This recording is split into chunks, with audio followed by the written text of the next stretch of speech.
Hey Messy family, welcome back to the channel. In today's segment, we're going to be doing a story time by a TikTok creator that goes by the name of Brittany. In this story time, she's pretty much going to be detailing all the horrific things that she had to endure in her marriage. Now Messy family, make sure you guys watch this video to the end because the receipts that this woman dropped is crazy and she does provide a lot of receipts. So make sure you all watch this video to the end so that way you don't miss no details. Part one of did I marry? First things first, I have to say that I talk kind of fast. The second thing is there are a lot of big red flags. I ignored them and I have to take accountability and responsibility for that because I obviously played a role in being where I am right now. Third thing is I'm going to refer to them as the pronoun as they were in the story. So it will drift and I will keep you on track, don't you worry. July 2018, I meet a vegan, tattooed, love is light, positivity stud on Twitter. We exchange numbers, and I basically let her know, like, hey, like, I'm just getting out of a relationship. I'm super, raw right now. And she's like, oh, it's no problem. Like, just spreading all of this positivity. Now I'm going to call my ex, Melissa. Okay. Me and Melissa talking every day. I'm just trauma dumping on her and she's just positivity. And even through all of that, she on the back end like, oh, what size ring do you wear? Do you ever think you could be married? Blah, blah, blah, blah. Like all these different questions and cool. I'm like, I'm vulnerable. I'm like open to it. I'm like, whatever. Then through that time frame, she tells me like, oh, by the way, I've previously been married. I'm like, okay. Like we're almost 30. So in my head, I'm like, maybe that's normal. Don't get too much into the details except for the fact that the girl kind of like robbed her blind and ran away. Cool. Got it. So I'm like, cool. We keep talking. So we sort of skim over that. And I decided that I was going to start looking into opportunities in Texas. Yes, you guessed it. Melissa lives in Texas. And it sort of made sense because I'm like, cool. I know her. I want to start over. So why not move to Texas? So I go and visit. I get there and the vibes are off. Like, we are just not clicking. And I'm like asking questions like, am I doing something wrong? And she just keeps saying like, oh, you ain't never been in love before. So you probably not used to what it really feels like. Like this is organic and this is how it should be. And, you're used to honeymoon phases and that doesn't exist. That's not a thing. And I'm like, okay, cool. So I leave, in my head, I'm like, maybe this is just like one of those awkward situations. I leave and get back to Florida and she calls me on my phone. She's on the phone on FaceTime crying. Oh, I got to tell you something. And I'm like, what? And she's like, the reason things were off is because like I'm married. And I'm like, yeah, like I knew that. Like, no, I'm in my second marriage.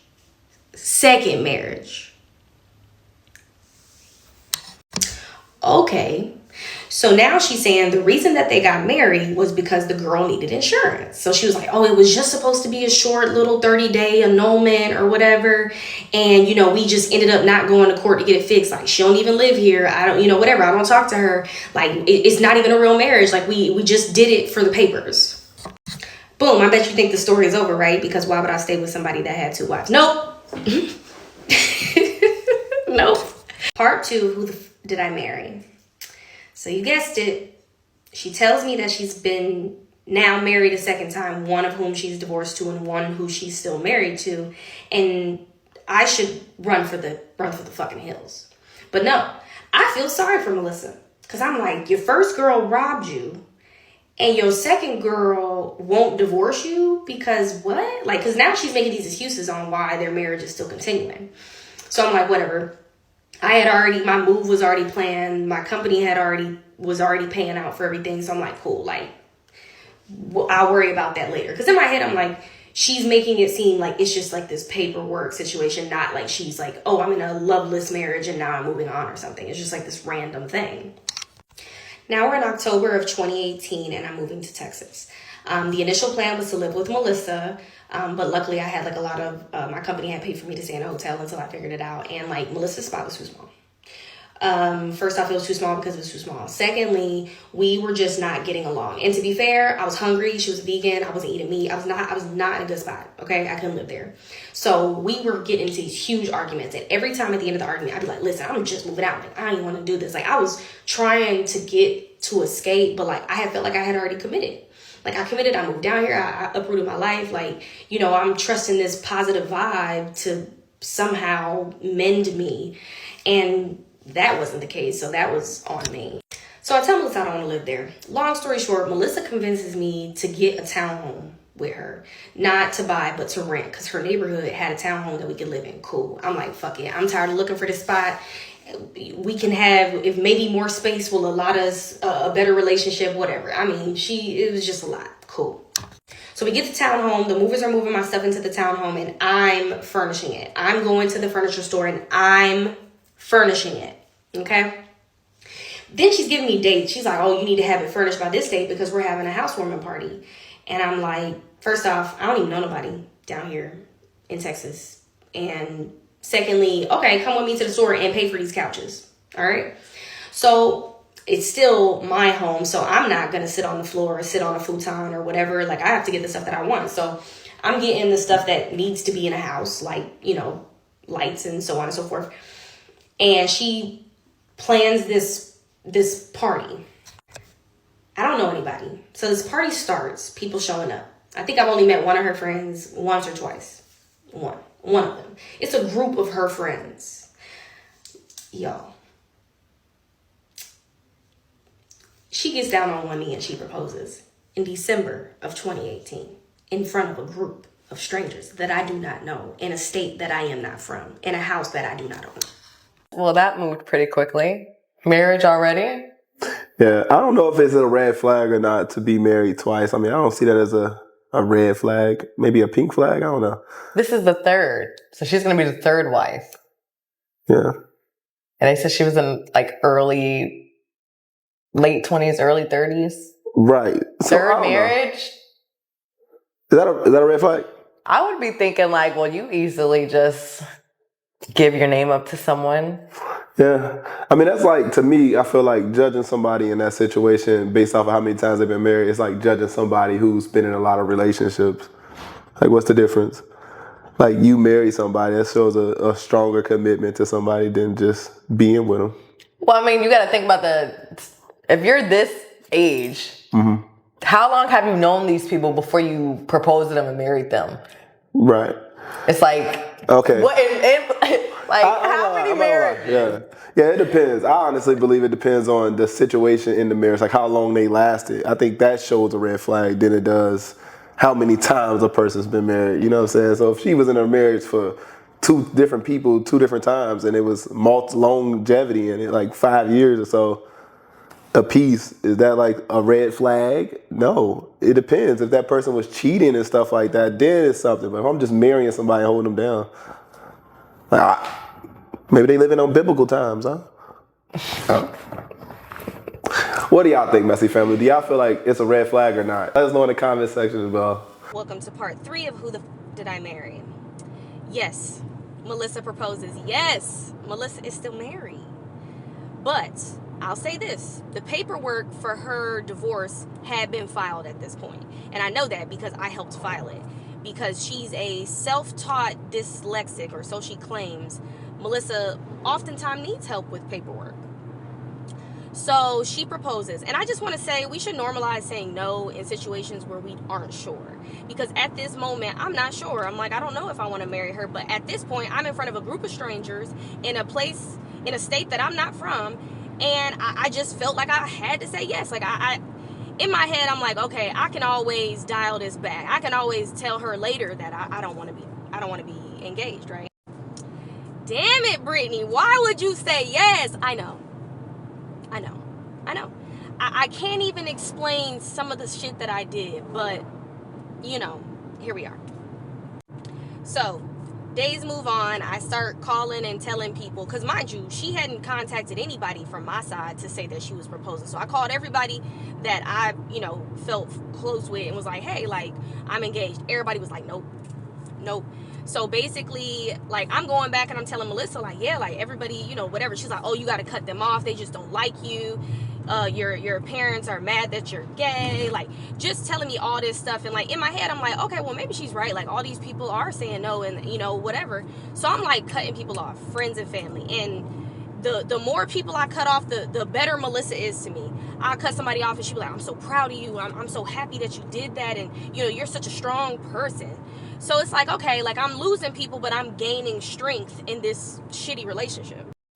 Now, previously, when we had discussed getting engaged and getting married and stuff like that, in my mind, I'm thinking like down the road, you know, a year, or I'm not really sure, but she had said something to the effects of like, if I get you a ring, you know, I'm hoping you could get me a truck. At the time, she didn't have one. She had like a sedan. So in my head, I'm like, okay, like a couple of years from now, like, or whatever, like, that's cool. I'll do that. So she proposed on December 6th, I think. And she was already looking for the truck. Whereas, like, within a week, she was like, this is the one that I want. Already. So I'm like, oh, like, she was dead ass for real. Like, if she proposed, like, this is her expectation. So in my head, I'm like, okay, like, I got something. You know, it's like, I'm sort of just lost in the sauce right now. And I'm like, okay, like, I got something. So I should, you know, in turn, follow through for what I said. So yeah, I end up signing for her trip. So, boom. Right after that, like, I haven't even got my ring resized or anything. She's like, let's start getting ready to have a baby. And I'm like, like, it's a lot happening real fast. And like in my head, of course, like I want kids, but I wasn't expecting anything to be this fast. And I blame myself because I'm like, how did I just continuously see all of this in my face and just like allowed it?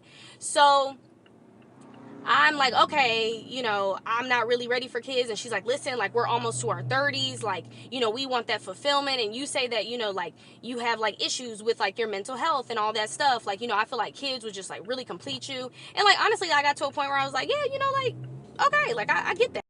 At this point, we're going to the fertility clinic. And I'm using my insurance for the fertility clinic. I'm paying the deductible. I purchased the sperm. I furnished the house. I'm spending a lot of money, and like I'm also signed for her to get a truck. So at this point, like, I'm hemorrhaging money, but I'm not really realizing on the back end like how much money I'm actually spending. And in regards to money, like, it was no secret that I had like a really good corporate job. It was no secret that like my parents, you know, were well off. So, you know, like the concept of pulling out my card, it just wasn't like foreign to me because I feel like it should be even. But like the hesitation of her doing it made me lead to have to do it. So we end up having 3 failures at the fertility clinic. And at that point, we decided to take a break. And I found out that I needed to have a surgery to remove a blockage in order to get pregnant. COVID happens. So at this point, everything shut down, shelter in place. And at this point, I feel trapped because we are arguing, we're not getting along, we don't have nothing in common. And I'm telling her every other day, like, I want to call this engagement off. But you call your engagement off and then you go in the next room and you have no choice but to stay there. And for me, I'm like, damn, like, I don't even know how to leave right now. And then I got to admit to everybody that I cut off, like, that I'm a fuck up. And so at this point, like, I'm going to her and I'm like, listen, like, we don't have nothing in common. And she's telling me, like, listen, this is like 90 Day Fiance. Like, we're getting to know each other. Like, real love doesn't just, it's not just this thing that you get along and all of this stuff. Like, she was making me feel like I was absolutely the worst person because I wasn't, like, loving her. And she's just acting like she's loving me and I don't know how to accept it.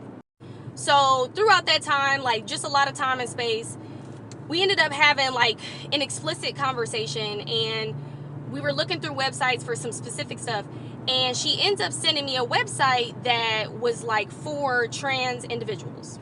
So I feel like sometimes when people want to say something to you, like, they'll send you like a little mixed message and expect for you to say something. So I gave it some time and I ended up going to her and I was like, hey, you know, obviously before we decided to proceed with having a baby, like, you sent me this site and like I just want to check in with you and see, like, is this something that you like maybe haven't told me, like maybe you're open, like wanting to transition? Because for me, like, if you're wanting to transition, like, this is something you do before you have a child so you can focus on you becoming a comfortable version of yourself before bringing a child into it. Like, that would be something that I would prefer.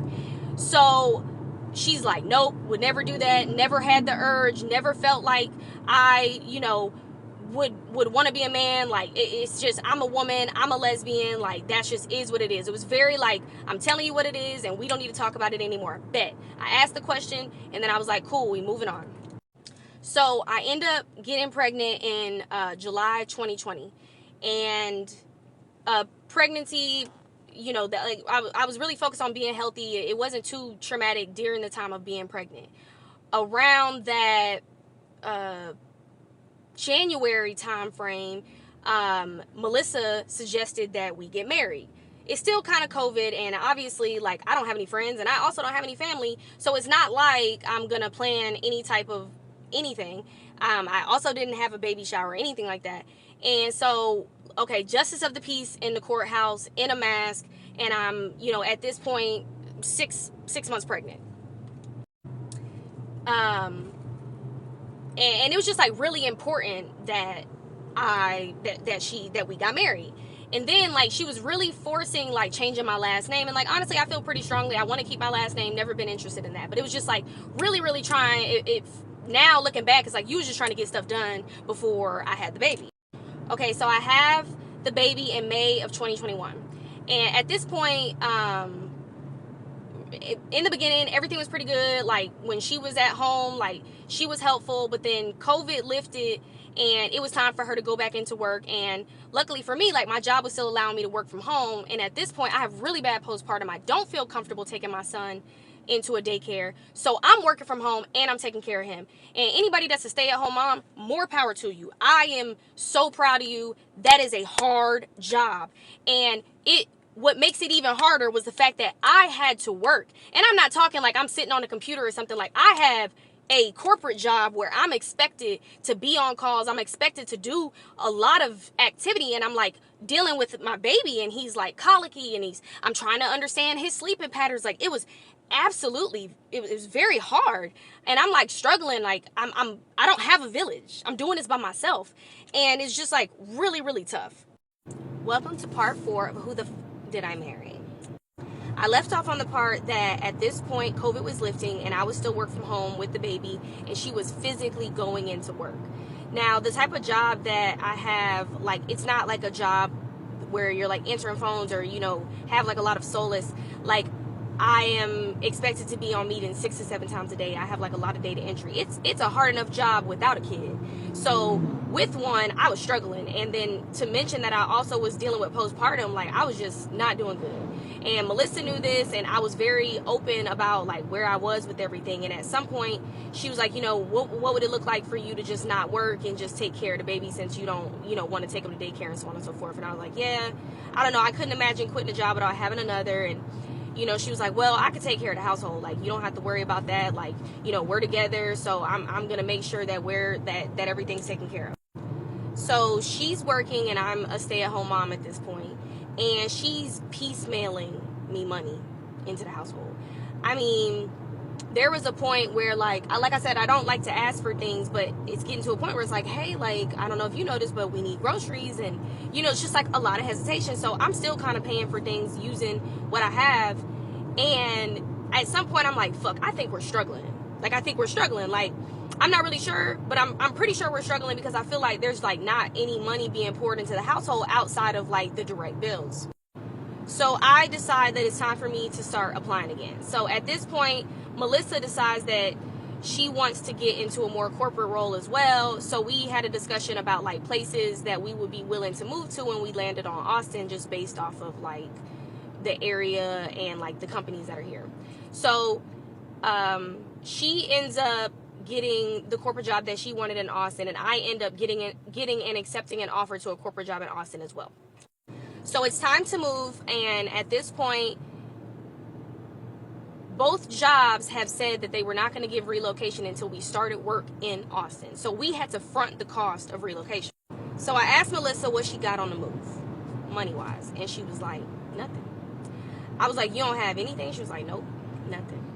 So I have to be in office in Austin in 2 weeks. So I end up deciding to get a loan to front the cost of the move, and then I'd pay the loan off with my sign-on bonus and my relocation when I got here.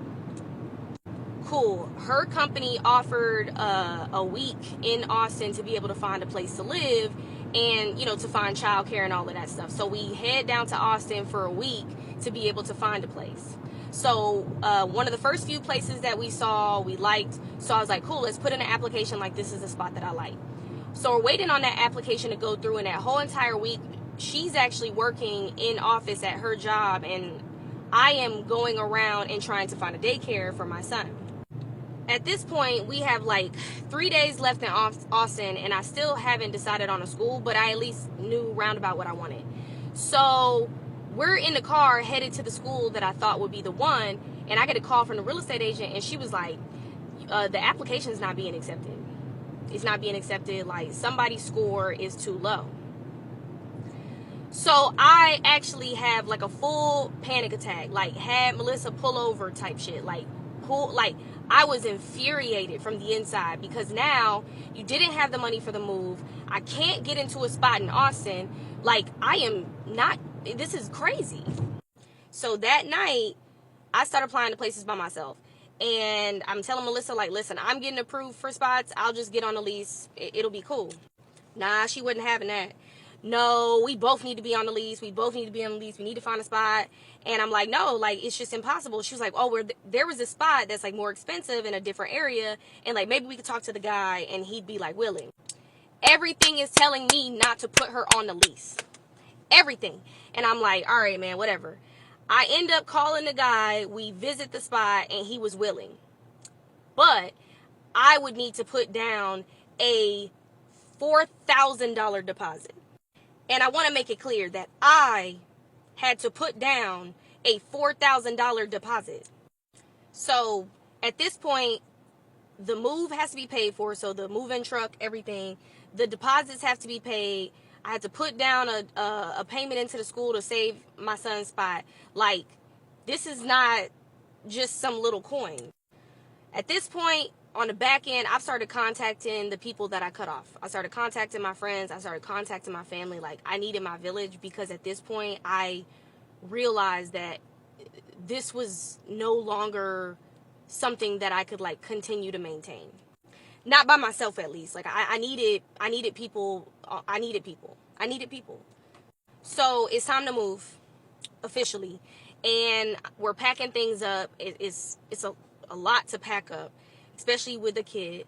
And it was the day before the moving truck came, and she was like, listen, I'll take the baby and the dog, and I'll go ahead and go down to Austin, and you could just be here with the movers in the morning or whatever.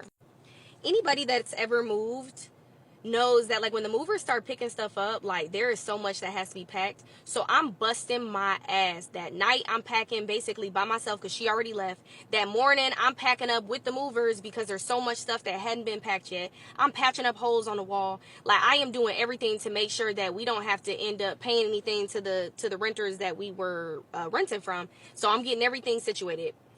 So the movers got the stuff. I'm headed to Austin.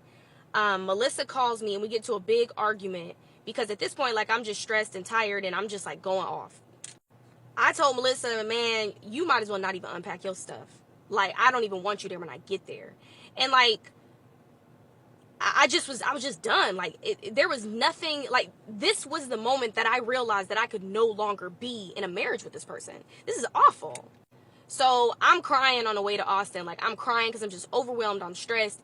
And I'm calling all my family. Like, I'm calling my friends, and I'm just, like, telling them, I'm like, man, like, I have to apologize. Like, I fucked up. Like, whatever. So now we're in Austin. We're both working. The baby is in school. And we're just not doing good. At this point, I have already mentally broken up with her. Every argument was an excuse for me to tell her that I'm done with her. Period. So we moved in December of 2022, and at this point, it's like January, February. She ends up calling me one day, and she's like, I think I want to defeminize. At this point, she was, like, getting into the gym and was, like, trying to be, like, really bulky. So she was like, I think I'm going to defeminize. And that was my first time ever hearing of something. So she said she already made an appointment, and then she calls me after the appointment, and she's like, yeah, so, like, these are the changes, like, voice changes, all this stuff. So I'm like, okay, like, are you transitioning? And she was like, no, like, I'm not going to be a he, him. And I'm like, okay, well, like, are you going to go by they? And she was like, no, like, I'm a she, her. I just want to have, like, a better body. I want to just look better in the gym, so on and so forth. So I'm like, okay, like, I can't stop anybody from doing nothing like that. So she starts that process. And like I said, mentally, I'm already done with this. And we've had some really bad arguments up until this point. It's probably like this February, March timeframe.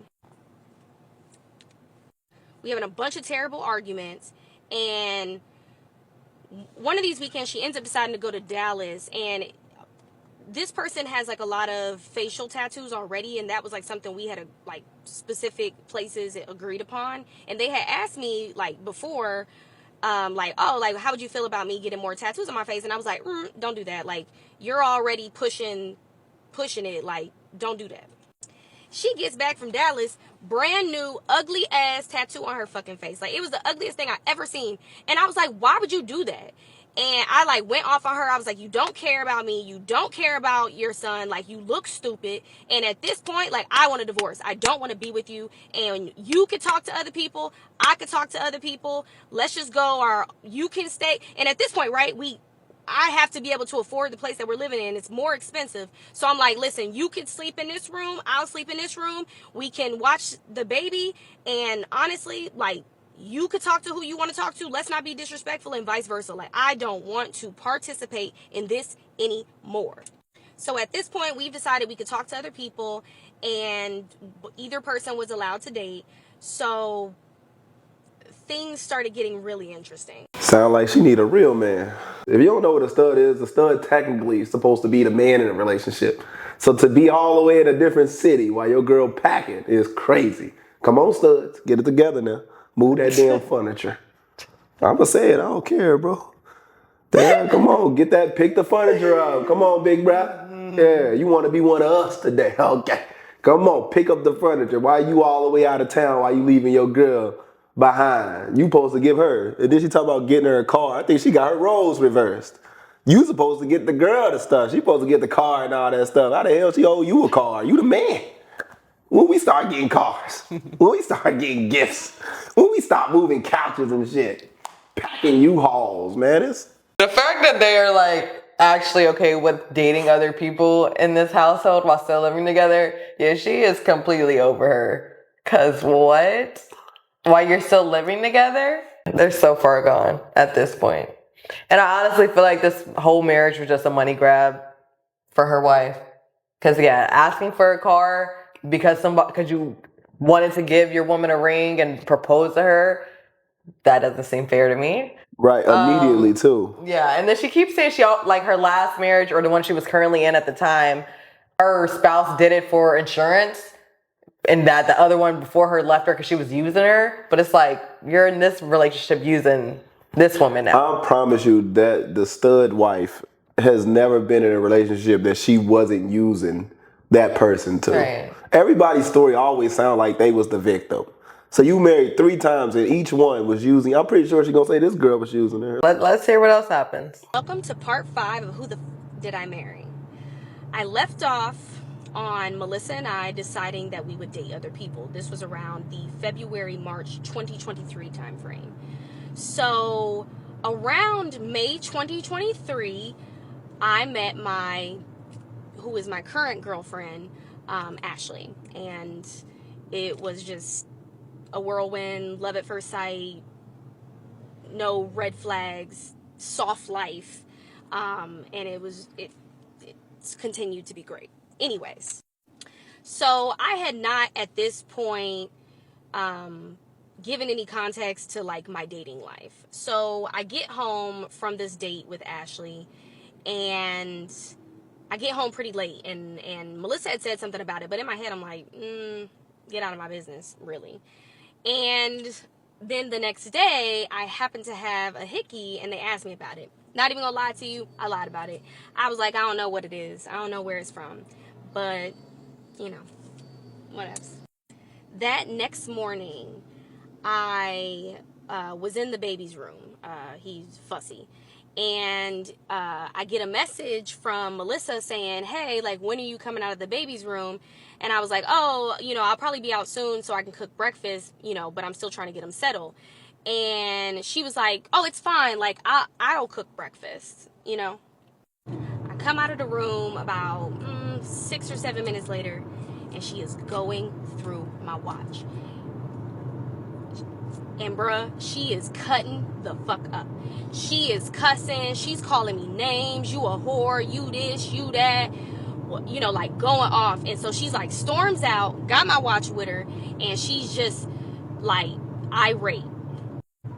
Prior to this, we had never gone through each other's things. Besides the point, she knew that I was dating. So this reaction to me was just like out of control. I remember calling Ashley and being like, yo, like this just happened and like I'm shook. Like I don't know what to do. They were continuously calling my phone. Like they would call and I would answer and they would like be screaming in my ear. Like, cause not only are they going through my messages with Ashley, they're going through my messages with my family, with my friends. Like they're going through all of my messages.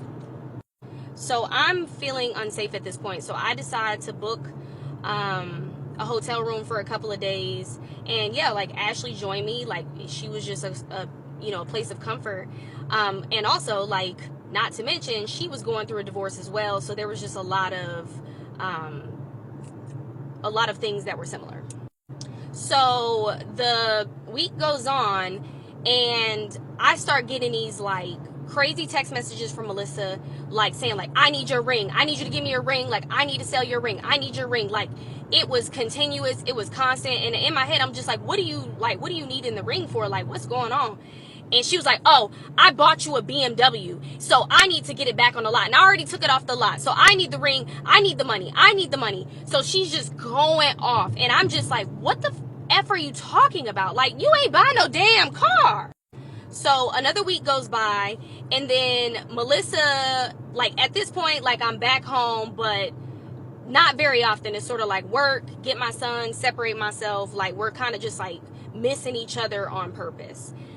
Melissa ends up asking me like, can I watch, the baby for the duration of the week because they was going to go get some sticky socks.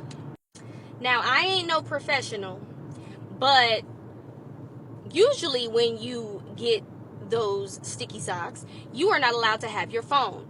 But for some reason, somebody texted me the whole entire time to the point where I was like, where are you? Because I ain't never heard of no facility that allows this. Like, you're doing a lot. Like, how are you getting whatever help that you need and continuing to text me and asking me all these questions about, oh, is our whole life is a lie and blah, blah, blah, blah, blah. Like, go leave me alone. Go do what you need to do to get through what you need to get through. Like, leave me alone.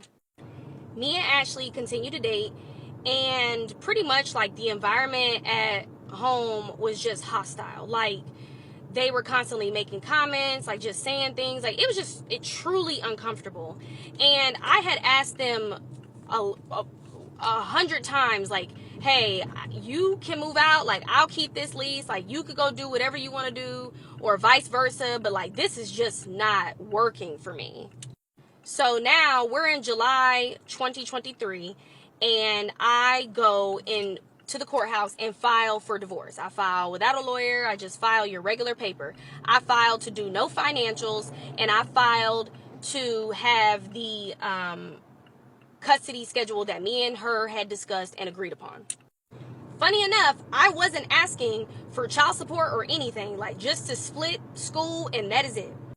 Y'all, this girl goes and gets a lawyer. So I get a response to the very easy divorce that I filed. And it was like, I was like, why would you get a lawyer? Like, there's nothing to fight about. And she was like, oh, well, you didn't mark out the child support line. And I'm like, you don't have to. Like, in the state of Texas, like, you get your custody, I get my custody. Like, it's even. So why would I mark out a state form, like, to please you? Like, what are you talking about? So at this point, I'm on my search for a lawyer. Now I want to pause the story for a second, and I want to add some information, and I need you to pay attention. Remember I told you earlier in the video that my girlfriend Ashley at the time was also going through a divorce. Ashley's ex-wife Caroline filed for divorce in May, and in July, Caroline finds out that me and Ashley are dating. Now, if you think one ex is bad, imagine two. This portion is going to be interactive. Here you see me, and here is Ashley. We are girlfriends. Ashley is divorcing Caroline. Caroline has a sister named Kathy. I am divorcing Melissa. In July of 2023, Caroline and Kathy contact Melissa. They contact each other to swap information about the two of us to basically leverage their divorces and know more information. Now, I just want you guys to know, at this point, me in July 2023, me and Ashley do not know that Caroline, Kathy, and Melissa are communicating. We have no idea. We found this out later, and I'm going to tell you how we found it out, but that's probably going to be in like part 6. But at this point, it's August 2023.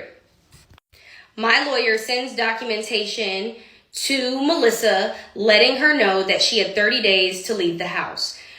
Because within this time frame between basically July and August, it was just like absolutely horrendous. The household was just unbearable, and it just was no longer a good environment for my child. At this point, she's getting ready to move out. I offered to her a bedroom set. I offered a bedroom set for our son. I offered, a lot of stuff because I'm like, cool, you're clearly like starting over a little bit and I have everything. So if you need some stuff, like I don't mind, donating it. So she declines. Oh, I'm getting all new stuff. I don't need your stuff. Okay. Next thing you know, she starts selling everything out the house. Anything that she bought or any gift she's ever given me, she sold. I had a couch in the garage because I bought a new couch when I got to Austin. That was the couch that I bought in the townhome. She's selling that in the front yard. Didn't even know. Got home one day, couch getting loaded up. But at this point, I'm not tripping because you know what? At least you're leaving. At least we can get, hopefully, this paperwork situated. Now that there's some space, we could just go ahead and be done with this, right? Welcome to part 6 of Who the Did I Marry? I left off with Melissa moving out. At this point, I think things are gonna improve because she always talked so highly about being like these great, amazing co-parents. I mean, in my head, I'm like, maybe she's a shitty person, but I do think she's a good parent. That's what I thought, and that does change. The first thing that happens is we're in litigation and we're asking for all this documentation from her and her lawyer, and they are dragging. Like, I'm talking 3, 6, 8 weeks, just simple stuff. And they're just not answering. And she's also not helpful if I go to her and say, hey, can you contact your lawyer? Let's get this done. Let's get this signed. Let's be divorced. Let's have everything squared away. Like, I'm not trying to drag this out. This costs money. And me and you both know that she likes to waste my money. So honestly, looking back, is it that shocking? Not really.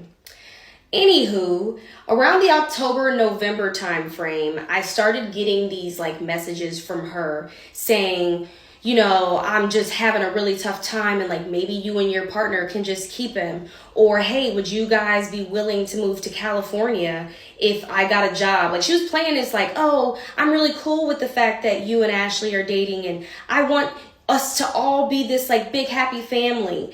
And honestly, it was just more alarming than anything, because it's if you can't take care of them, I will absolutely, by all means, take care of them.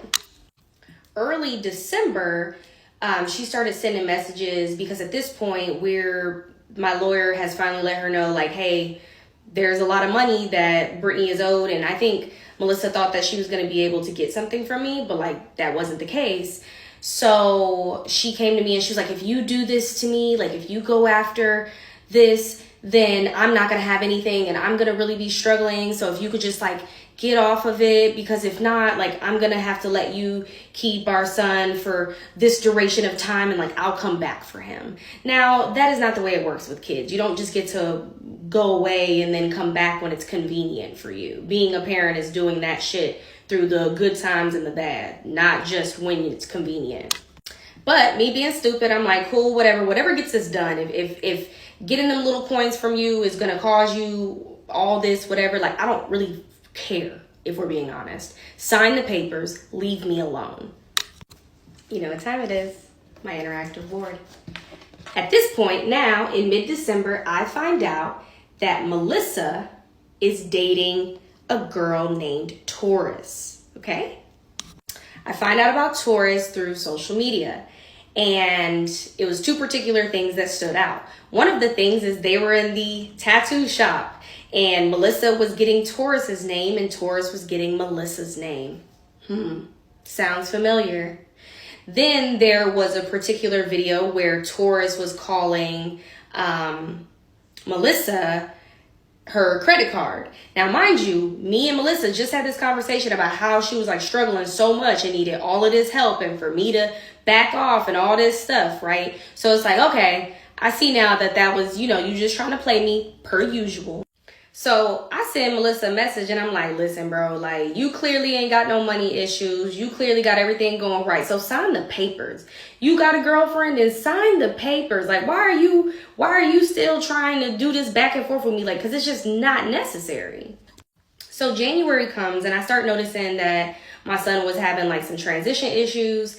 And then also that he was using mommy out of context. And like I said, I'm pretty good about noticing something and saying something. So I went to Melissa and I was like, hey, like, I know you have a girlfriend. I know my son is probably around her. So a couple of things. First off, can I meet her? Because I think as a mom, everybody wants to meet the person that's around their child just so everybody's on the same page. I also asked, hey, like, what is our son calling her? And they proceeded to tell me that they call her a nickname.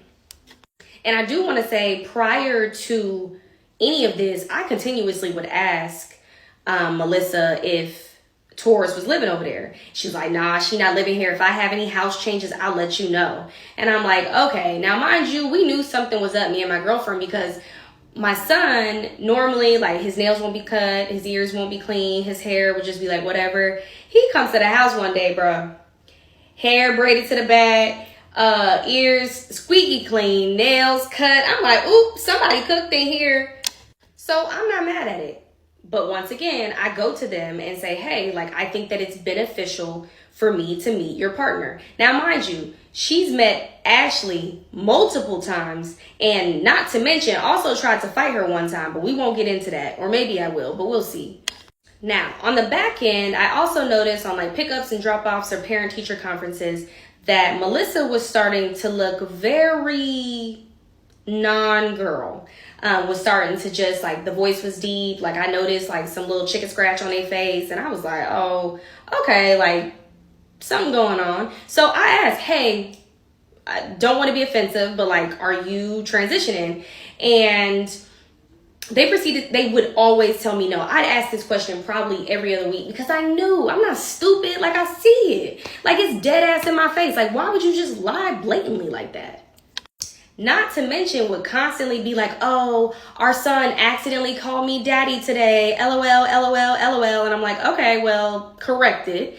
And I would ask them again, like, are you changing your pronouns? Like, are you letting him call you that? Are you correcting him? So on and so forth, because it seems really odd because we don't have that problem over here. So early or like mid-February, Melissa comes to me and says, my pronouns are now he and him. So respect that, so on and so forth. So I'm like, okay, good for you. Are you going to change your name or what my son calls you? Because we had a specific name that he called her. Nope, everything's the same. I'll let you know if there's any changes. Don't worry about it. It's just he, him at this point. Okay. So I go pick up my son after spring break. So you're talking like 12 days later, maybe. And I pick him up and he says, bye, daddy. Like, because at this point, Melissa is still outside putting him in a car. So my son was like, bye, daddy. And I was like, no. Like, I corrected him with the name that he had normally been called. Listen, I am in no way, shape, or form a judgmental individual, but I feel like if that's something that you're going to do, you discuss it with the person that you're co-parenting with. It is a really odd situation to say that within 2 weeks, you've gone from a term that my son has known forever to daddy, like specifically daddy. It just felt odd to me, but maybe I'm tripping. I don't know. At this point, they still won't sign the papers. They're now he, him, still no name change. So they're Melissa to me. And around the just bunches of issues, at this point, I know Taurus lives there, so on and so forth. Won't let me meet her. Same old. Around the May time frame, they finally tell me that their name is going to be Melvin. And then they also proceed to show me photos of their top surgery. So they were already getting their gender affirming surgeries, which, interesting enough, the gender affirming surgery happened between the 12 days and my son calling them daddy. So very fast transition, if you will. So I want to bring my board back out so we can understand. At this point, Melissa is now Melvin, he, him pronouns, and their girlfriend is Taurus. It's around the July 2024 timeframe, and they still won't sign the papers. They still keep dragging things out. And I keep asking God, like, bro, like, why won't you just let this hoe sign the papers? Well, I'll tell you why. Because Taurus, Melvin's girlfriend, ends up calling me. Okay, we left off with Taurus calling me. I want to bring up the board for a second. For clarification, Melissa is now Melvin. Melvin dates Taurus, and now Taurus is calling me, okay? So at this point, I said call, but she DM'd me on TikTok, okay? So she DMs me and she goes, I just want to apologize because I was around your son and I should have done more to try and meet you. And, you know, every time I tried to meet you, like I even tried to Zoom call you, they would tell me that you were gonna find me and beat me up and throw acid in my face and try and kill me and all this stuff, like was basically scaring Taurus. Melvin was scaring Taurus so that Taurus would never come to me, because Melvin knows that I am Melvin's worst fear. I am the truth. I am willing to expose Melvin.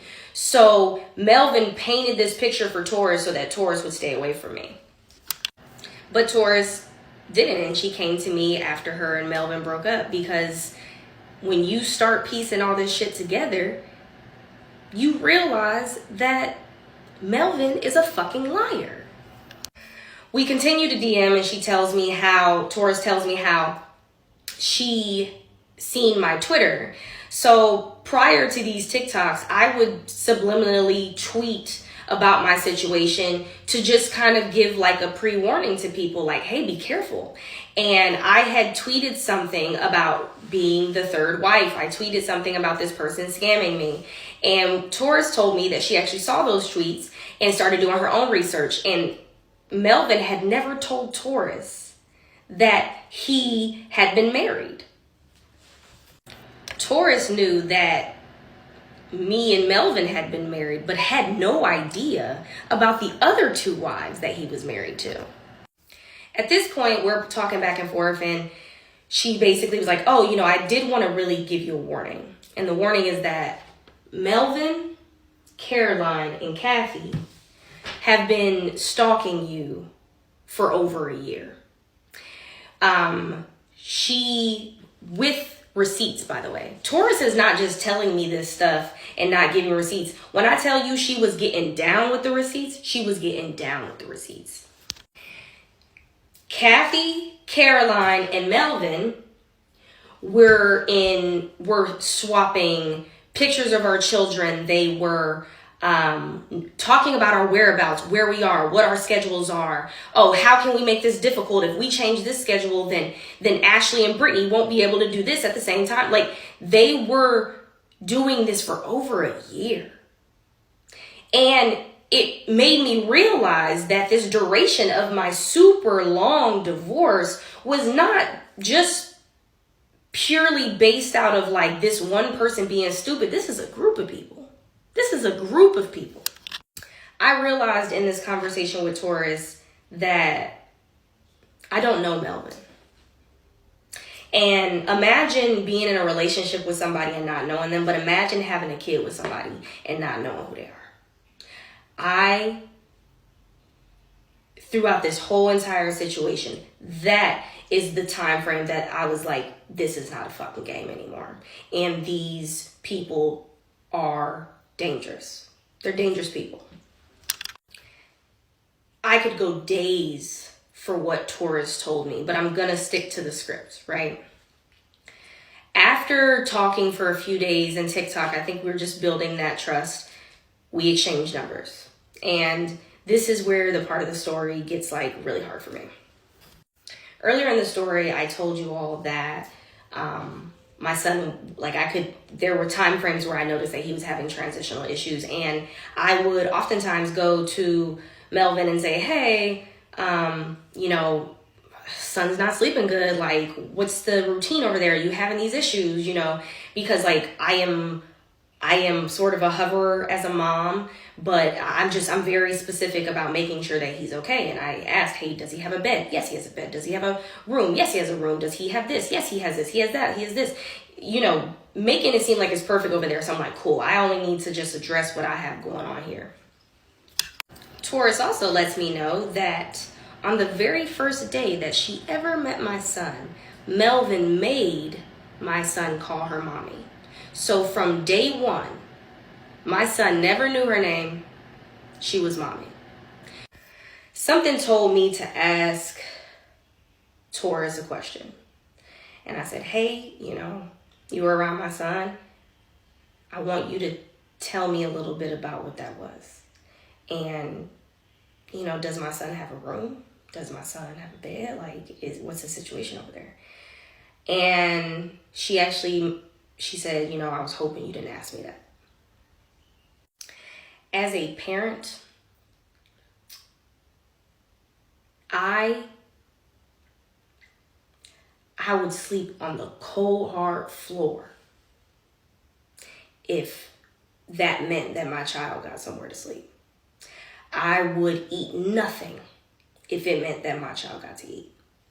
The stuff that Taurus told me and the pictures that she showed me broke me. It broke me.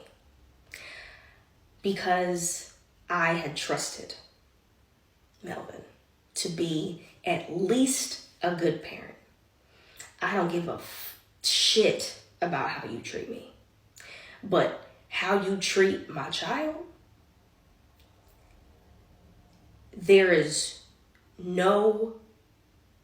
I will never, ever forgive Melvin for that. Ever. She also told me about how on my son's birthday that Melvin couldn't even be bothered to get my child a gift. Couldn't even be bothered to get my child a cake. And when Taurus second guessed him on it, he iced her out all day, ignored her, forgetting, because she went and got him a gift. She went and got him a cake. She made sure his nails was clipped. She made sure that his hair was done. Taurus was taking care of my kid. And she knows that I am forever thankful. Because at least I knew then that he was being taken care of. Taurus also lets me know that Melvin doesn't just have one job now. He has two. Because he has to afford his lawyer and he has to afford his gender affirming surgeries. So the time frames that Melvin did have my son, he was gone. He was working his job to pay for, to be a man. So after this, I called my lawyer. And funny enough, my lawyer goes, oh, hey, I was just about to call you because Melvin is ready to sign. Whole year, and all of a sudden Melvin's ready to sign, right? Because Melvin knew, right? Melvin knew that Taurus had called me at this point, right? So I tell my lawyer, no, I'm not signing. I'm taking them to court. She was like, what's going on? I sent her everything. I told her everything. She looked at the documents and the pictures I sent her, and she said, okay, we're going to court. I said, yes, we are. She said, if you could get Taurus to testify, your case will be very strong. And I said, okay. So I called Taurus and I said, listen, you've already given me more information and done more for me than I could ever ask. Will you be willing to testify with me in court? Taurus said, yeah. So I get off the phone with Taurus and I call my lawyer. I let my lawyer know she's willing. My lawyer said, all right, I'm gonna send this message to Melvin's lawyer. Melvin's lawyer immediately calls my lawyer and says, what's going on? Like, why are y'all going to court? Because, in his head, he's like, I'm just a lawyer and I'm just trying to get this paperwork signed. So to me, it sounds like he knows it was being dragged out. So the simple fact that now I'm ready to go to court, the lawyer's confused. So Melvin's lawyer is confused. Shocker. And my lawyer tells him, this is what happened. And I'll put it this way, Melvin came to court with no lawyer. So at this point, Melvin is now aware that I am taking him to court and that I'm not signing. Melvin is now aware that his ex-girlfriend Taurus is now testifying on my behalf. So at this point, rats are starting to scramble. I'm starting to see a cycle. Like, he's telling Taurus that, oh, my baby mom she's crazy. She's going to hurt you. He basically told the same story to Brittany, saying, oh, like, my exes did this, my exes did that. Like, just painting a bad picture. So no one will want to get in contact or ask any more questions about the past relationships. Yeah. I'm just trying to figure out how does it work in court when it comes to these type of situations when you got pretty much two women having a baby. And even though they were married, like most marriages, when you end a marriage, you end up getting 50-50 custody of the children that you had within the marriage. But my thing is this, if it's not DNA, like if your DNA is not in the baby's DNA, how does that make you give you parental rights? So say this, if y'all both agree, I can see how that works. But if one wants to say like, hey, like the one who actually had the baby, who actually shares the same DNA as the child, if she says like, I don't want her around my kid no more, could the government say nah? Or could they just say, give it to her in a sense because technically you're not blood related to this child. It's like a step parent, right? I don't know. I think it's different when you're married. What do you guys think, Messy Family? Let us know in the comment section below. Welcome to part 8 of did I marry?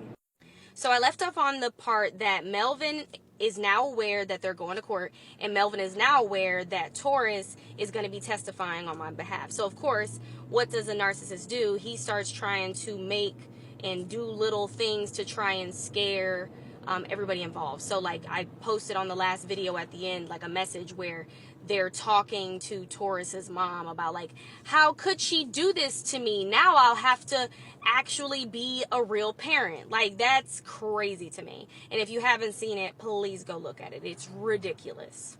So at this point, me and Taurus are building the case, or I really don't have to build a case. I have a case. So really, she's just giving me as much info as she has. And let me tell you, it was crazy how much info she had. But like, I really wanted to focus on the transition thing because it was like just a lack of stability. And the thing that was crazy is like, even in the relationship with Taurus, I'm not going to transition. All I'm going to do is get top surgery. I don't want to transition. I don't want to be a she, her. And like within a week was like, just kidding. I'm going to make the rest of my gender affirming care, schedule out. Like, just like overnight, like just like on some crazy shit. Like, it was just really weird because I'm trying to understand, like, why are you trying to hide your transition? If this is like your true self, why are you hiding it? And like, why are you being so secretive about it? No one cares about you transitioning. Everyone really just wonders why you can't be honest, why you gotta scam women and saying that you're not doing it when you are. Like, if you aren't comfortable with transitioning, like maybe you don't actually want to, and maybe you're just doing it for the attention. I'm not sure. Who knows? I don't know. So we get to court, and of course, I am with Ashley, my girlfriend, and with Taurus, Melvin's ex-girlfriend, and they are there to, obviously, for support, but also to testify in the event that I need those people to testify. Cool. Y'all, imagine outfits Melvin comes to court with Caroline by his side. Caroline is Ashley's ex-wife. I don't have my board and I'm really sorry, but I want to get this done for you. So Melvin shows up with Caroline. And cool, we're in the courtroom. The divorce is agreed upon. Obviously, Melvin, who is representing themselves, is wanting to keep keep everything the same, and obviously I'm going in there vouching for something different. So obviously, everyone testifies. Taurus testifies. Even Caroline gets on the stand talking about absolutely nothing. So I don't really understand what their whole thing was, but like they did not come to court ready to fight. They came to court ready to try and prove a bunch of stuff that didn't matter. Like, this is not civil court. And what was focused on for some reason is the main focus in court was Melvin kept saying something about like, oh, well, I'm about to be fired from my job. And Taurus and Brittany have something to do with the fact that I'm getting fired from my job. Mind you, this case is about something completely separate. Everybody is confused. My lawyer's like, what is she talking about? The judge is like, what are you talking about? And she's basically like, just keeps asking us, like, that's all she's worried about. She's not worried about my son. She's not worried about any of the other things we're in there for. Also, in court, they had said like, oh, like I'm gonna have to move from the place that I'm currently living because my lease is up. And so, so everyone's like, okay, like, well, where's your new address? Oh, I don't have one yet. Okay, like, whatever. And, oh, okay, so it seems like you might lose your job. Like, do you have another job? Nope. Okay, cool. So court ends up, like, it was focused on so many other things other than what it needed to be. And I'm just happy, like, I had a good lawyer who, like, focused on what was important. So, boom, court goes as expected. The judge makes his judgment. And the next day, so we're good. We're happy. The next day, I'm out, and all of a sudden, I get a call like, yo, like, your ex is making and doing, like, some threatening stuff on TikTok. And I'm like, okay. So I get on there, and Melvin is in there talking about, oh, they got me fired from my job, and, whatever, and trust me, I'll figure it out, and, they have jobs, so I wonder what I'm going to do about that, so on and so forth. Now, mind you, I know a lot of y'all work. You can't just get fired from a job without cause. Like, whatever you did is simply your business, but like, take accountability. Don't blame anybody for your demise. Then they were on there saying, oh, and the reason that I got the new schedule that I got is because they're transphobic. Court system is transphobic, you know what I mean? Like, that is why. And like, mind you, anybody that's ever been in any type of court when it comes to their children, you not just losing time because the other person is like, you gotta have a reason. You gotta have a good reason. Now, at this point, we had already noticed some things, but Ashley's daughter, who is Caroline's daughter, ends up, she's older than my son, so she could talk a little bit better, and ends up telling us that, Melvin and Caroline are in a relationship and that Melvin lives over there. Even to the point was calling Melvin daddy, like, bruh, wild. Now, what's crazy about this is this person, a mother, sits in court and sees the conditions that, and sees the testimony that we give, and also sees the testimony of the girlfriend, where she is saying, I do not trust this person around my child. I do think that they are not in a position to be a parent. They aren't doing what they're supposed to do, and they are unstable. Like, you're watching this as a person and you're just going along with it because you guys probably have heard about this. Narcissists have these people that ride down for them called flying monkeys. Now, flying monkeys, because they hate you, they believe everything a narcissist says. It doesn't matter how bad it is or what this narcissist is doing to you, they're okay with it because they want to believe so badly that you're this awful, terrible person. So at this point, Melvin is living and presumably dating Caroline, my girlfriend's ex-wife. Now, honestly, good on you. But it just proves that the scam is still alive and well. But honestly, they've kind of found the perfect person to scam, right? Because this person hates me just as much as they do. So it's just like perfect, right? They could both sit there and talk shit, and like they're okay with their relationship being like that. And like I said before, good on you.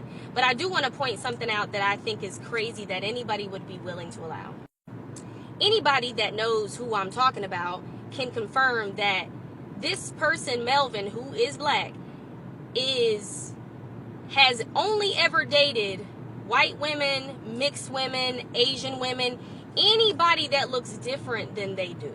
Because honestly, there's a lot of self-hatred in there, right? Like, this person hates women, they hated being a woman, and they hate themselves. Melvin has found him a dark-skinned woman that has everything that he needs as far as resources.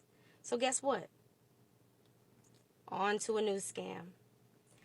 This is going to be the last video. Hopefully nothing else happens.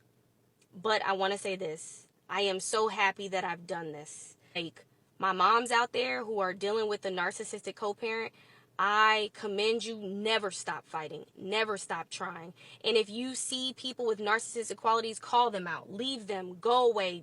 Leave them where the fuck they're at. Try to use your intuition. Friends, if you see people that are, all of a sudden your friends are disappearing and they're dating somebody weird, fucking say something. Don't leave them in the dark. Like, try it. Try your best and keep going for them. We need community with each other to stop things like this. Once again, I just have to thank you guys, because I was nervous that everyone was going to come at me and be like, how could you be so fucking stupid? But honestly, I have gotten so much grace from you guys, and that was a source of healing for me too, because I blame myself for being in this situation, and I sometimes forget that I was a victim in this situation, and I don't like calling myself a victim, but I was preyed upon, and I have to give myself grace, and I'm really thankful to everybody that's listened. Love you guys.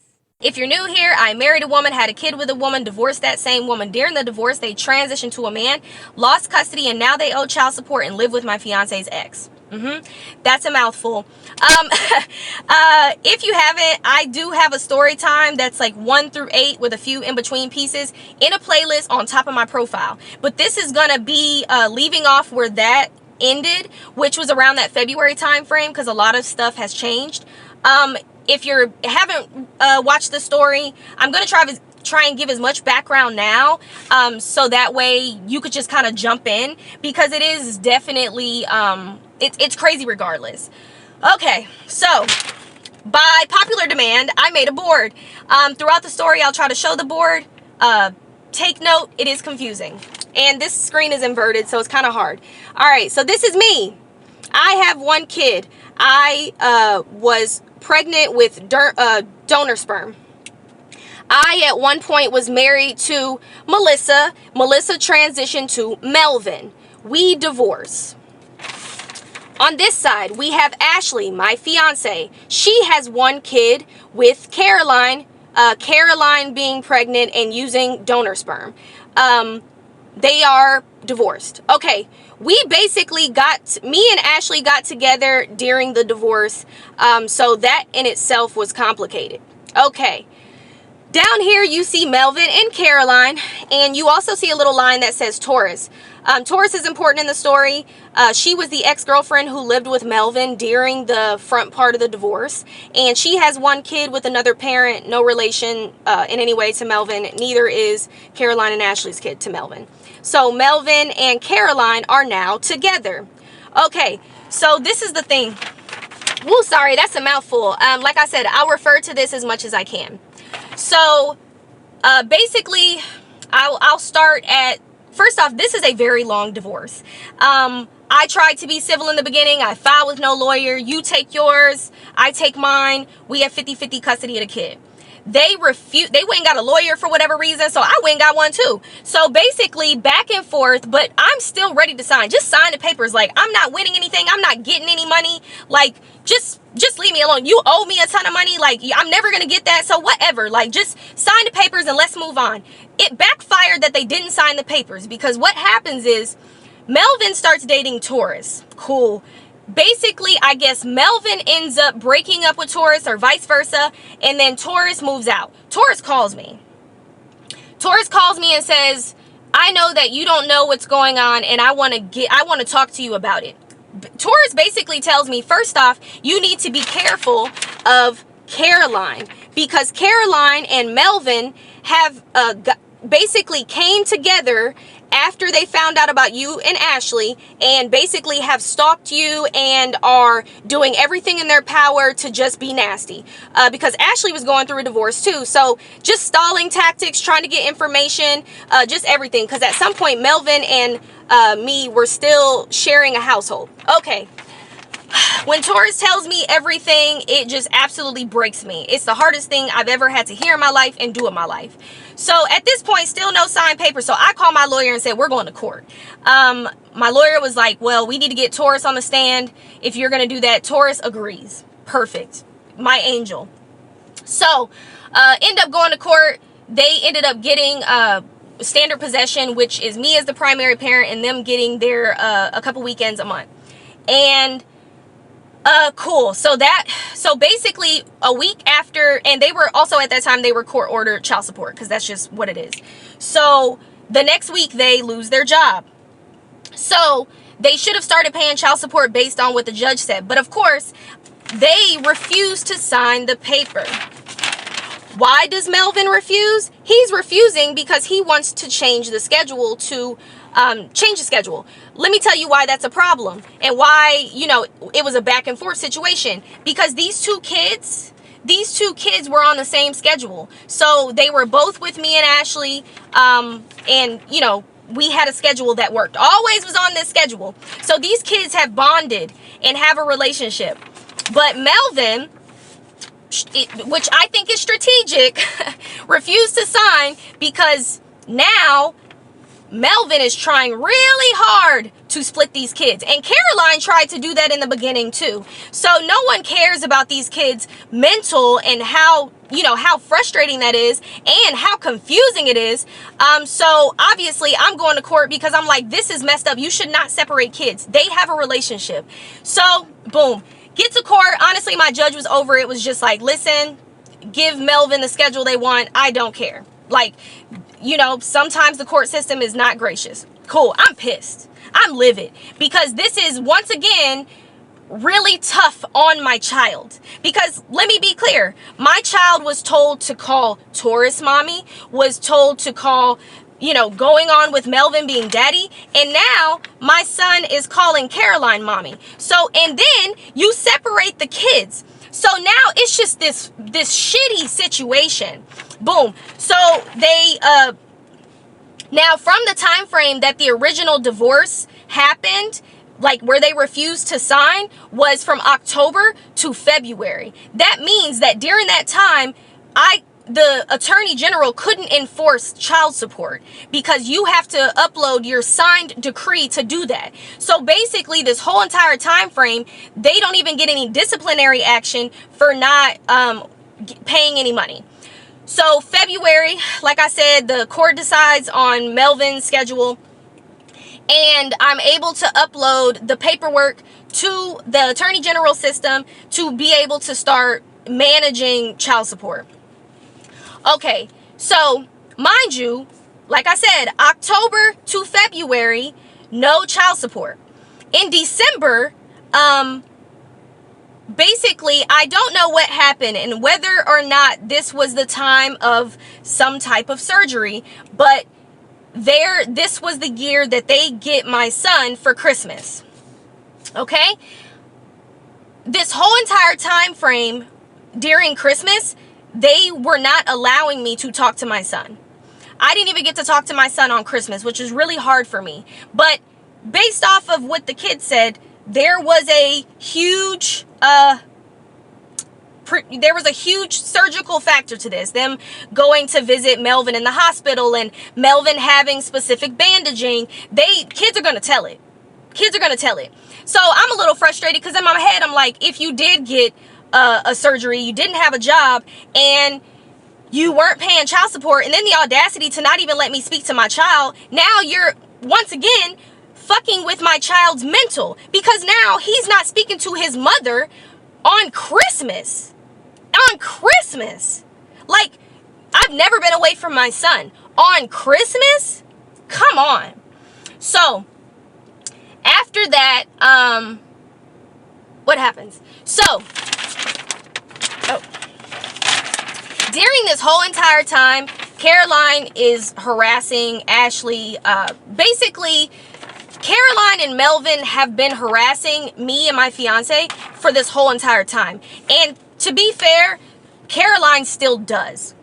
During this time frame, Melvin, so basically right after they put, Taurus left the house, which was around that like July, August time frame, Melvin basically moved in with Caroline. And they were like kind of obvious about it, because they even showed up to court with Caroline. So they had just broken up with Taurus and then moved in with Caroline. So my child is going from calling Taurus mommy to calling Caroline mommy within a span of 2 months.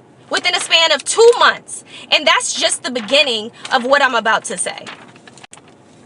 No, I can definitely get that. Even from a man perspective, like when you first meet somebody, I get it. You want to make them into a family and you want to create this family culture, but you are completely confusing a child at that age when you have them just calling people mommy, daddy, stuff like that. I believe, man, if you ain't put in a lot of years with this child, or you're not married, then I feel like those titles shouldn't even exist. It's okay to call your girlfriend by her name. She shouldn't have to call her mom. She knows who her mom is. I think that's just weird as hell. I think it's more in spite of Brittany. Like, she's telling her to do that because she just doesn't like her mom. She knows that's going to tick her off.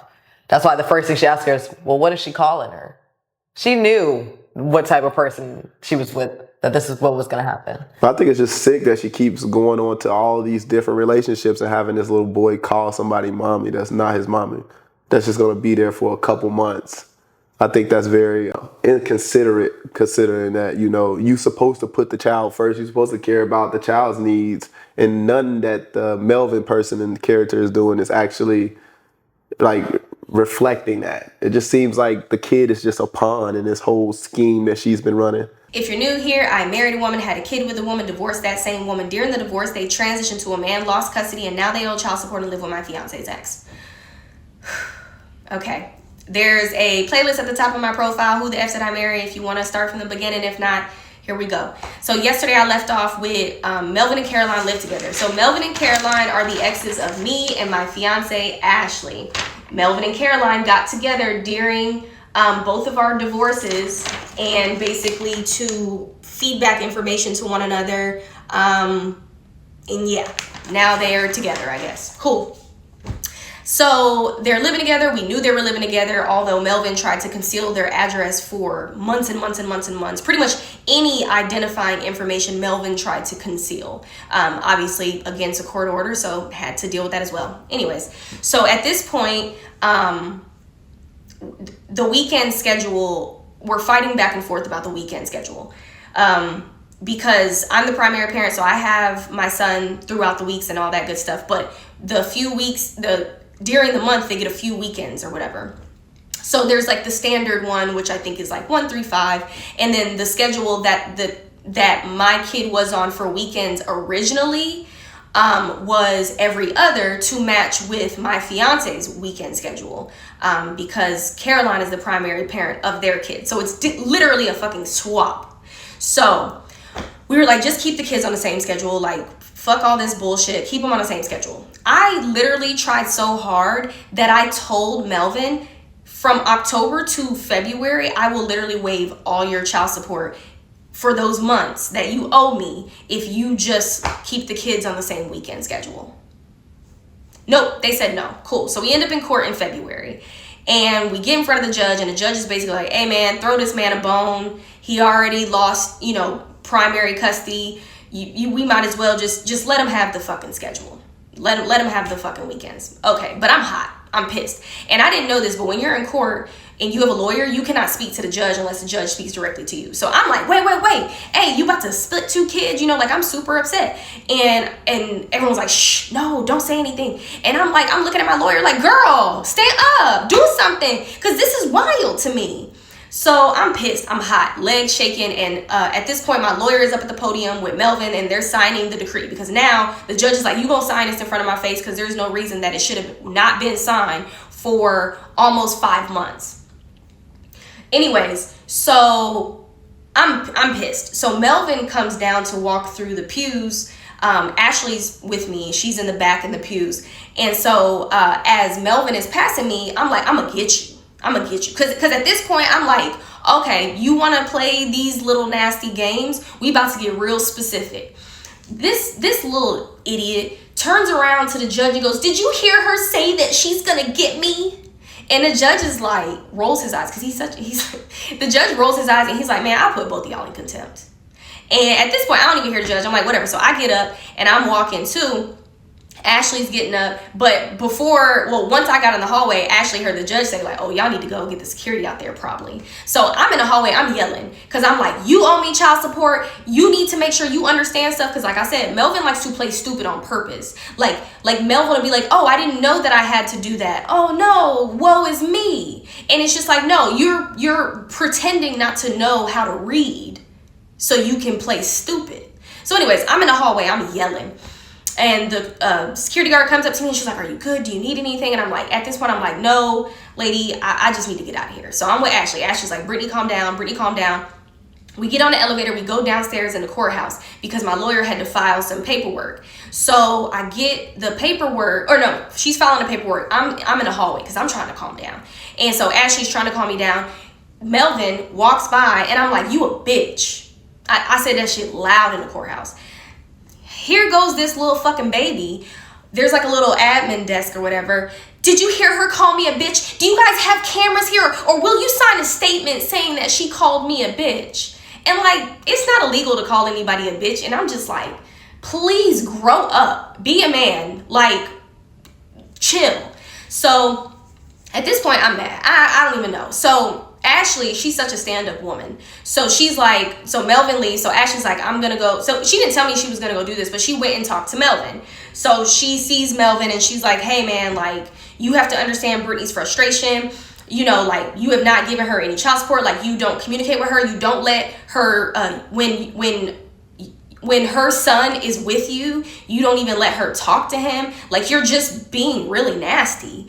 And Melvin was like, I have the child support. The reason I didn't give it is because they told me if I gave her the child support that it would be considered a gift before today because of because we needed to sign this paper, which is not true, by the way. Actually, Ashley was like, literally, I'm on child support, because Ashley chose that. I'm on child support, and that's not what they say. That's absolutely false, actually. And what's crazy is Melvin lives with Caroline.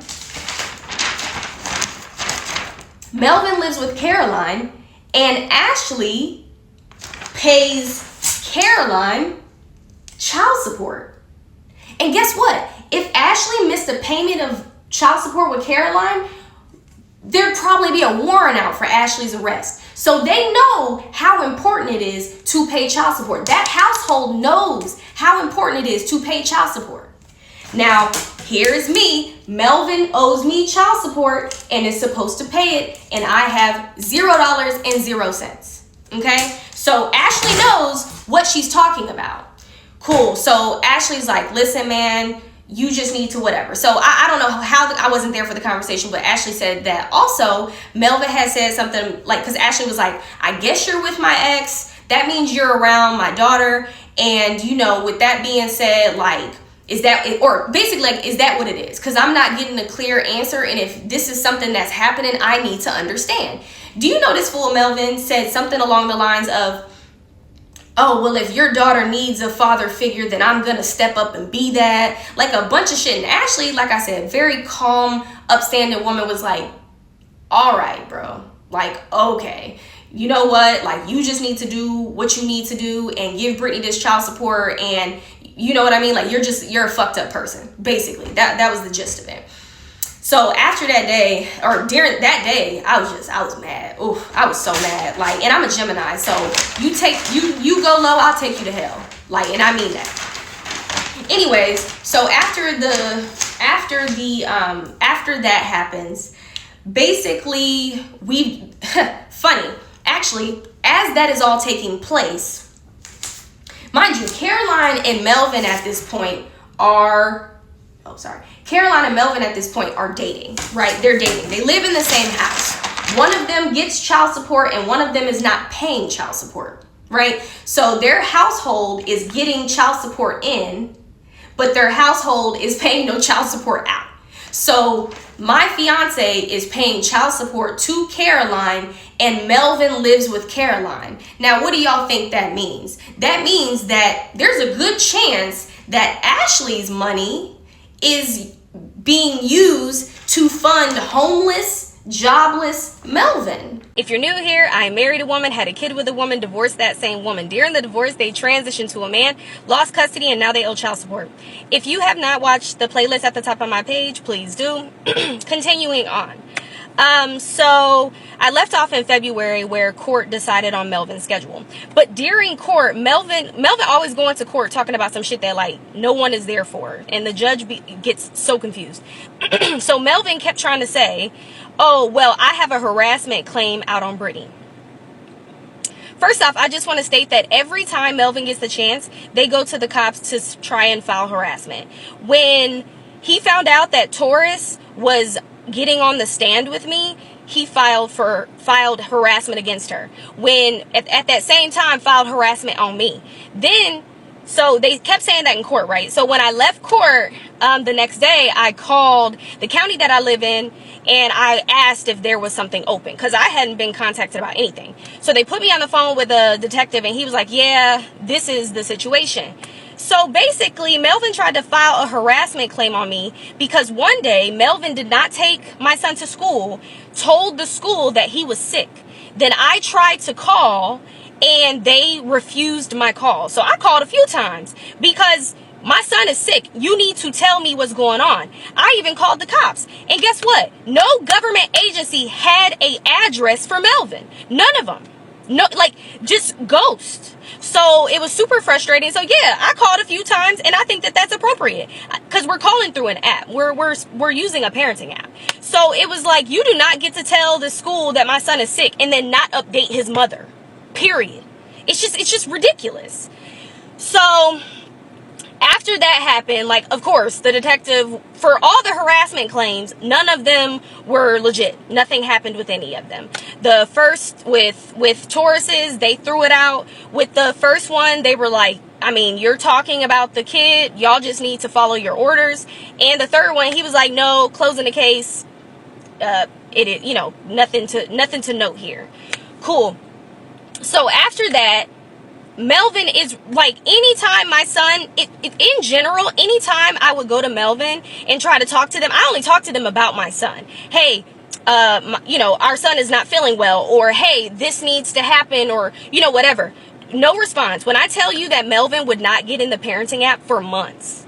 Then when my son was with him, he would not answer any phone calls for me, including anything like wellness checks. And guess what? When I call the cops, they can't even do a wellness check because they don't have an address on file for him. So, really suspect for sure.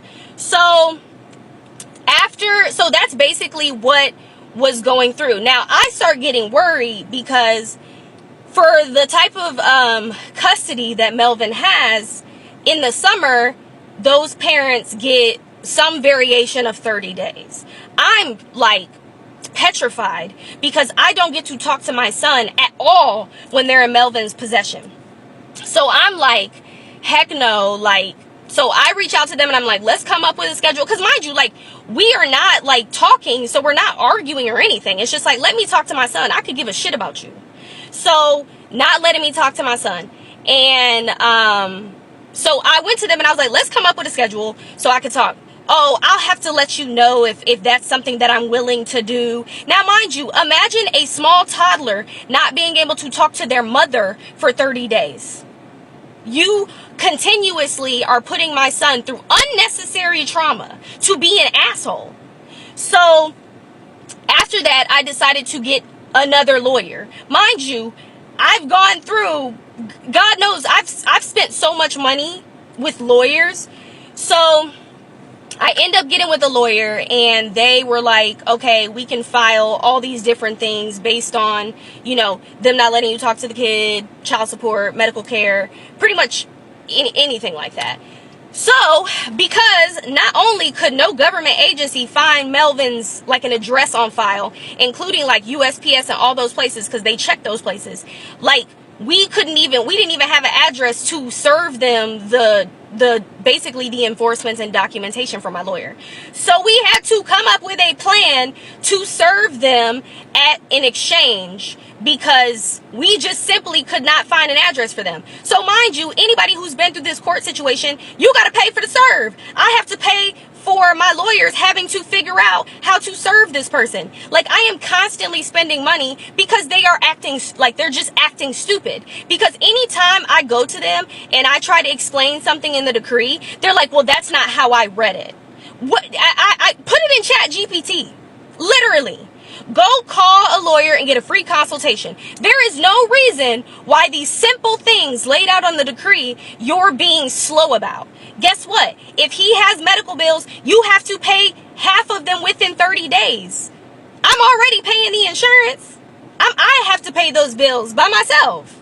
So all these things they're breaking. And trust me, my lawyer addressed all of them. Granted, so basically they end up, after getting served, all of a sudden, I'm able to talk to my son. So the 30 days, I was able to talk to my son. And so, things kind of calmed down. Because all I want is access to my child when they are with you. I've never cut off access. I answer messages, especially if they have something to do with my son. I am not gonna... The concept is to co-parent. I don't have to like you to co-parent with you. I have to co-parent with you because that's the best thing for my child. Period. The fact that you are willing to be that nasty tells me that not only are you not letting me talk to my son is hearing some of the stuff that you say.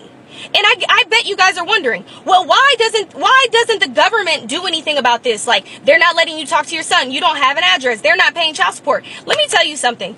The system is, when it comes to family court situations, first off, they have so much backlog, but it is not as efficient as you think it is. Matter of fact, cops can't even do anything because they're civil matters. So when these situations happen, there is literally no support for parents unless it is like extremely emergency serious situations. There's just nowhere to go. So it's like I'm stuck in this situation where I'm having to pay lawyers to just send simple messages. And then just to add, this person, Melvin, trying to consistently file freaking harassment claims.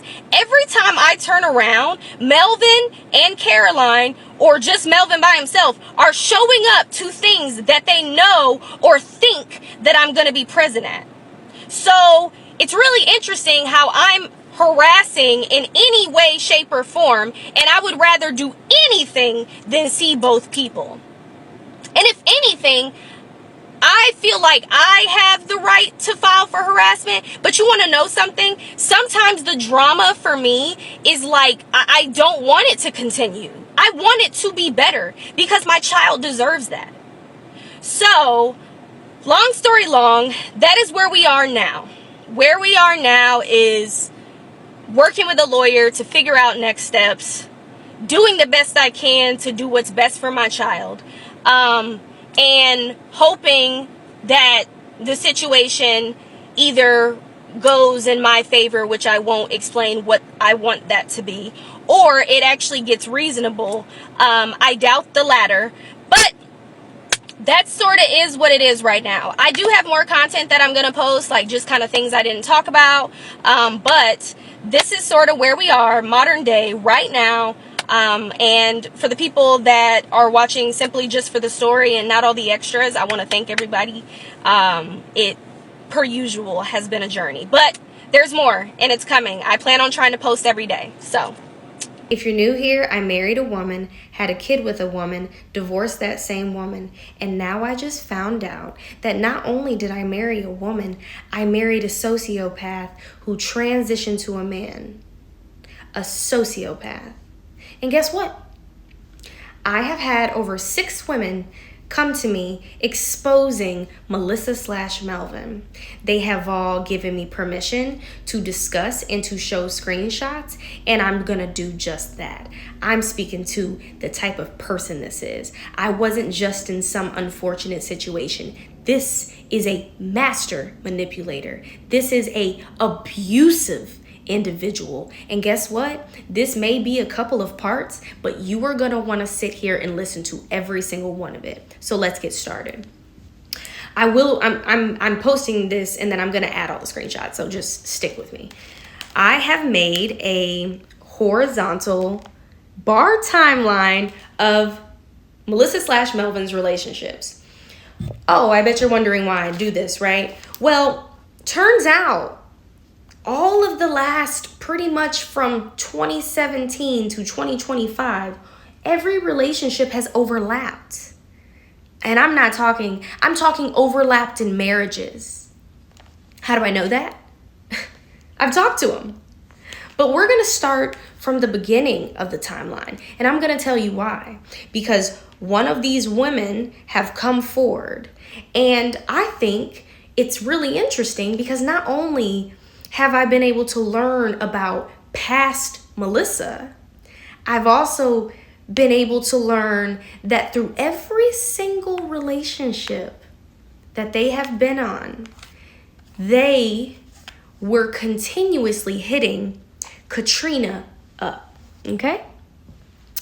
Katrina was a high school ex that it appears Melvin cannot get over. And wait, what's even better is Melvin texted her today. That's literally has been texting her for 10 years. And let me go through some of these messages for you so you can see what I'm talking about, and I'll tell the story as I go. So, Katrina and Melvin, well, at the time, Melissa, were dating. It was more of a unserious type situation, but Melvin around that high school time was also dating a woman named Megan. Okay, so we're over here at this like 2005 to 2010 type situation. It's probably more like 08. And so I don't have super exact dates because it's been so long. So anyways, I've talked to Katrina and she divulged some information. So I have some screenshots. I'm going to explain them while also tagging them either here or here. I don't know. Just look around. Feel free to pause. And this is how the story goes. Katrina reaches out to me. And she is talking about my tattoo post. I came out, talked about the tattoos and how many women had them. And how many tattoos that Melvin had. Well, Katrina happens to be one of the women that is tattooed on their arm, very large where you can see it. She sent to me, thank you, baby Jesus, I didn't, is where I start this message. And that was her saying, thank God she didn't get Melvin's name tatted. At the time, Melissa. Melissa gave me a key to her place in less than 6 months. Wanted to marry me, etc. She was married once from what she told me. This was in our 20s. And then I found out she was married twice. This theme of marriage and who came forward or who knew about the marriages, let me tell you something. No one did. Some people knew about one girl. Some people knew about 2.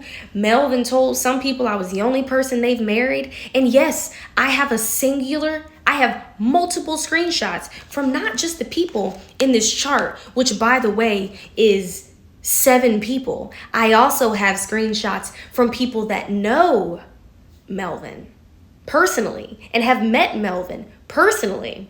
So on top of that, so let me continue.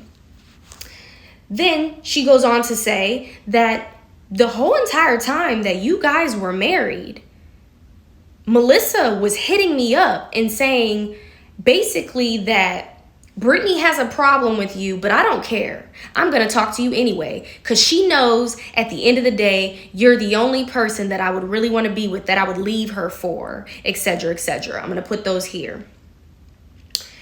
Then she also told me this.